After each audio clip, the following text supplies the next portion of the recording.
We're doing a market debrief. We're going to be looking at what opportunities that we have going into our afternoon as we're coming out of the daily doldrums and then into the beginning of this week. When we're thinking about the direction of the indices here, we're first looking at and drilling down into the relationships that we have inside of the broad markets. And first looking at the US dollar. DXY's relationship with the indices is over the 30-day correlation right now in neutral. And you can see here over the 15-day that it is also in a neutral relationship. So there's three leading indicators: the dollar, the VIX, and the financials. Right now, the dollar is in neutral. Now, what you will notice over the longer term time frames is that over 50% of the time, the relationship is normally in a negative correlation.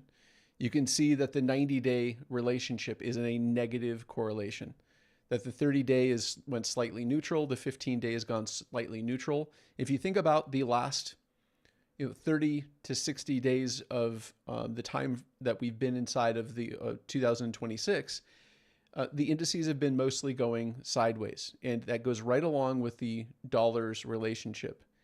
One thing that is really important to note, though, about this relationship is that the dollar, its historical relationship with anything priced in US dollars is a negative correlation,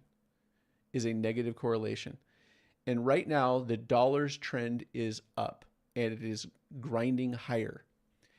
And this has big implications from the perspective of those deep negative correlations that you see, specifically the currencies, but also Bitcoin and in what we're going to talk about, the indices. When you see these little white ovals here, these are longer term dollar strength trades, and they just happen to correlate, just coincidentally, with the beginning of the crypto winters that we've had of the past. There have also been significant downturns inside of the broad markets that have been associated with the dollar strength trade.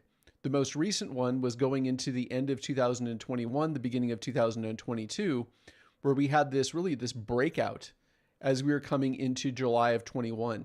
And then the dollar strength trade was in neutral on the indices. And if I took you back to look at the ES during that time, I think that you could see here with me that the rally inside of the dollar, we're going back to 2021 here. So the indices and the dollar were rallying together coming out of July and September, October, November, and then December. And then finally, the dollar strength trade had a negative effect on the indices. It was almost like there was a pressure building inside of the markets. And one way that maybe isn't, something to think about, is from what does that dollar strength trade do to the indices? It's like a weight, and the markets have trouble moving higher when there's a dollar strength trade going on.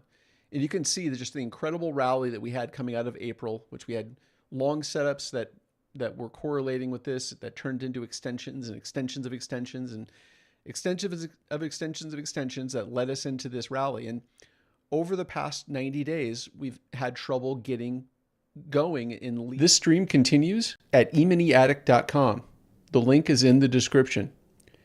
Join me there for tools and resources for learning measured move trading. I wrote the book on the measured move. Check out the hundreds of others that have learned trading plan development, pattern recognition, money management, and trading discipline with me to become the best, most confident trader that you can be.